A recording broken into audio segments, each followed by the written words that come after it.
सालेंगे अरे साल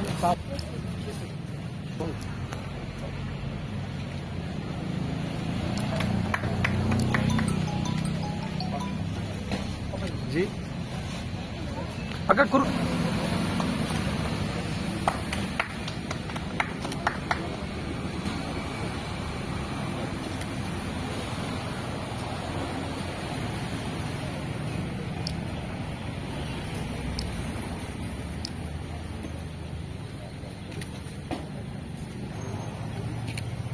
पड़ेगा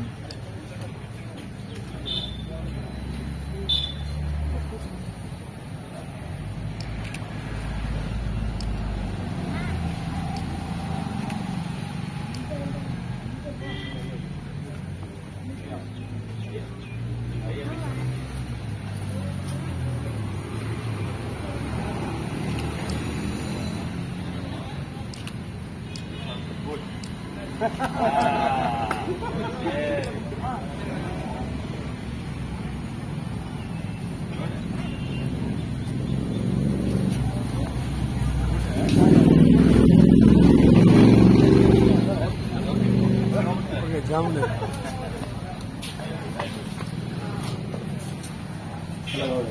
ऐसा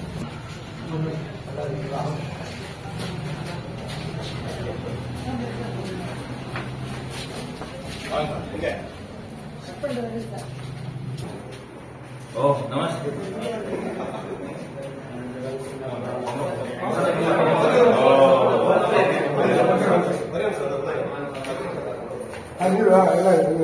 மீடியா எல்லாம் வாங்க வாங்க முடியாது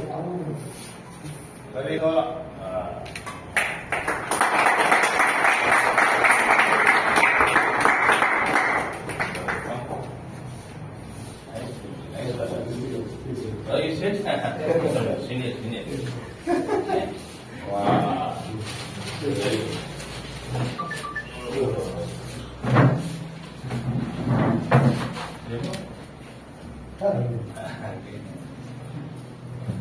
Very nice. Akan boleh dah. Ya.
வாங்க வாங்கம்மா எல்லாம் வாங்க இல்ல உள்ள வாங்கம்மா.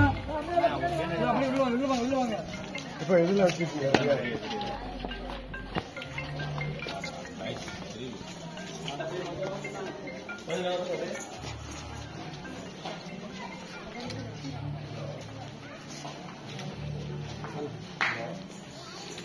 இந்த பேனெல்லாம் போட்டுருமா இந்த பேனெல்லாம் போட்டுருக்கு ஆச்சு, தள்ளு.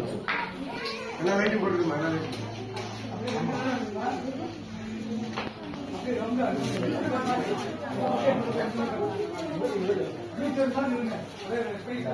நல்லாமா அதான் இடம் நல்லாமா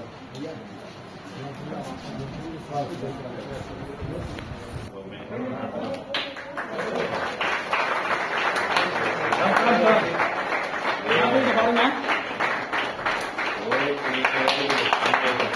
Please come, please come. Please come. Go. Very good. Wow. Nice. Very good. Is it come? You should use it. Yeah, no. Use it. Please come.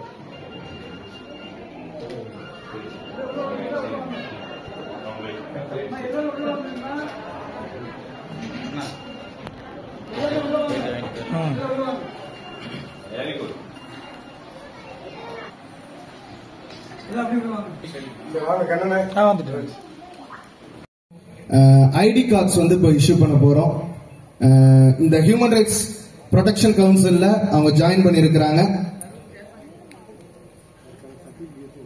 அதுக்கு உண்டான சர்டிபிகேட்ஸ் பிளஸ் ஐடி கார்ட்ஸ் இது எல்லாமே இப்போ இஷ்யூ பண்றாங்க. Karur district chairman mister Sridhar அவர்களை அன்போடு அழைக்கிறோம். கரங்களை தட்டவும். முதலாவதாக Karur district chairman mister Sridhar.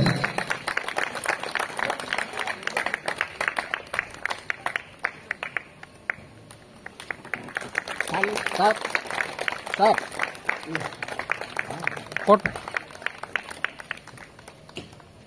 Okay okay sir. அப்படியே கேமரா பாருங்க சார் சார் நில்லுங்க நில்லுங்க சார். அண்ணா கேமரா அடுத்தபடியாக Karur international human rights protection council Karur district president mister Dhanapal அவர்களுக்கு முன்பதாகவே அவர்கள் நியமிக்கப்பட்டு அவர்களுக்கு உண்டான சர்டிபிகேட் மற்றும் ஐடி கார்டு முன்பதாகவே வழங்கப்பட்டிருக்கிறது என்பதை தெரிவித்துக் கொள்கிறோம். அடுத்தபடியாக international human rights protection council Karur district vice president mister Ramesh அவர்களை அன்போடு அழைக்கிறோம்.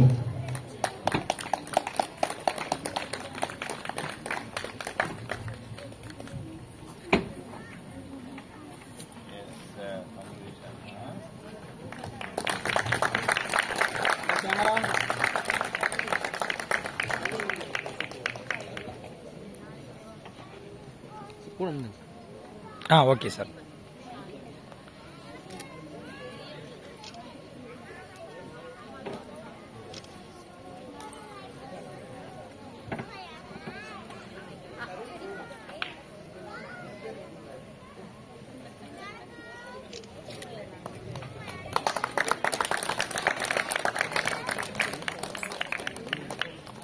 Karur district board mister Gowri Shankar அவர்களை அன்போடு அழைக்கிறோம். Karur district board Gowri Shankar.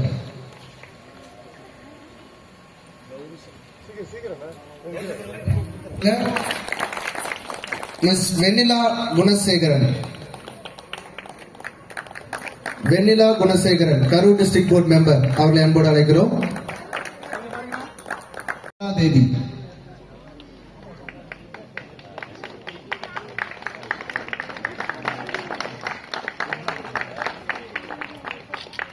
அடுத்தபடியாக Karur district board member Karthikeyan Velusamy அவர்களை அன்போடு அழைக்கிறோம். கார்த்திகேயன் வேலுசாமி.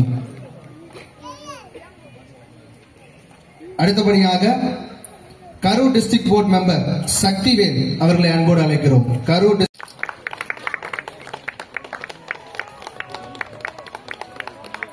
அடுத்தபடியாக Karur district board member mister மாணிக்கம் அவர்களை அன்போடு அழைக்கிறோம்.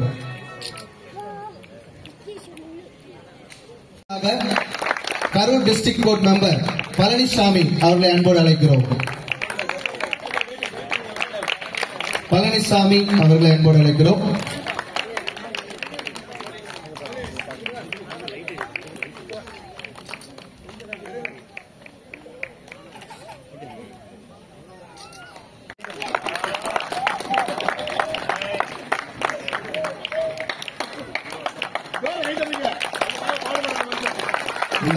இந்த பழனிசாமி அவர் பாத்தீங்கன்னா international human rights protection council Tamil Nadu state ஆபீஸ்க்காக தினந்தோறும் பாடுபடுகிற ஒரு நபராக இருக்கிறார். அவருக்கு நல்ல கிளாப் பண்ணி உற்சாகப்படுத்துங்க. வயசு ஆனாலும் எந்நேரமானாலும் எங்க கூட இருந்து எல்லாருக்குமே அவர் செய்யறார். அடுத்தபடியாக Karur district board member Bhupathi Raja அவர்களை அன்போடு அழைக்கிறோம். Karur district board member Bhupathi ராஜா.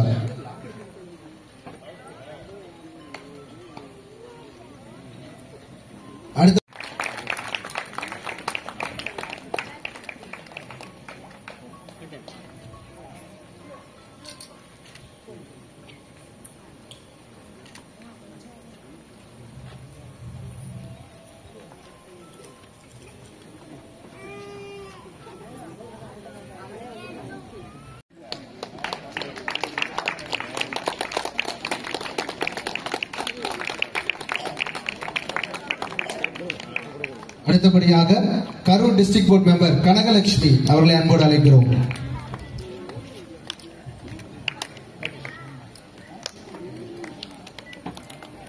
District board member mister Sivakumar அவர்களை அன்போடு அழைக்கிறோம். Nilgiri district board member mister Sivakumar. அடுத்தபடியாக Ranipet district board member mister Ramakrishnan.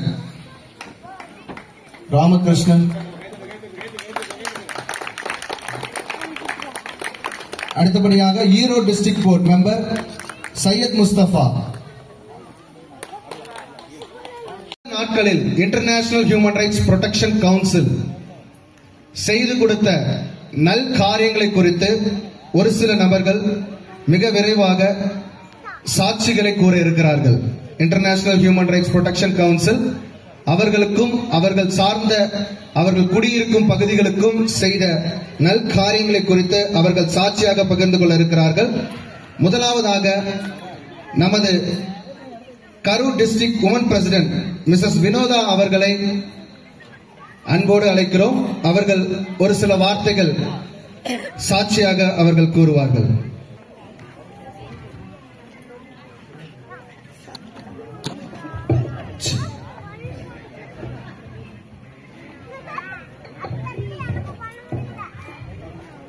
இங்க மணவாடி கிராமத்துலதான் இருக்கோம். இதுக்கு முன்னாடி பாத்தீங்கன்னா எங்க வில்லேஜ்ல வந்து மருதமட்டி காணின்னு இடம், அங்க எந்த ஒரு ஃபெசிலிட்டியுமே இப்ப வரைக்குமே கிடைக்கல. ரீசெண்டா பாத்தீங்கன்னா எங்களுக்கு இந்த இட பிரச்சனை வந்துச்சு. கவர்மெண்ட்ல இருந்து கொடுத்த இடம் வந்து இப்போ ஒரு 1000 குடும்பத்துக்கு மேல இருக்காங்க. அதுல பாத்தீங்கன்னா ஒரு 6-7 வருஷம் 10 வருஷம் பக்கம் இருக்காங்க. ஆனா அவங்களுக்கு வந்து இப்ப இடத்துல பிரச்சனை இருக்கிறதுக்கு யாருகிட்ட இருந்து வாங்கினாங்களோ அவங்க கிட்ட தான், அவங்க பேர்ல தான் வரும், உங்களுக்கு எல்லாம் எடுக்க முடியாது அப்படின்னு நிறைய பிரச்சனை பண்ணாங்க. வீட்டு ரசீது கிடையாது, தண்ணி கிடையாது, அதே மாதிரி ரோடு ஃபெசிலிட்டி எதுவுமே இல்லை. அப்படி இருக்கப்போ எங்களுக்கு போய் கேட்கும் போது எங்க பஞ்சாயத்து தலைவர்கிட்ட எங்களுக்கு சரியா கிடைக்கிற ரெஸ்பான்ஸ் இல்ல.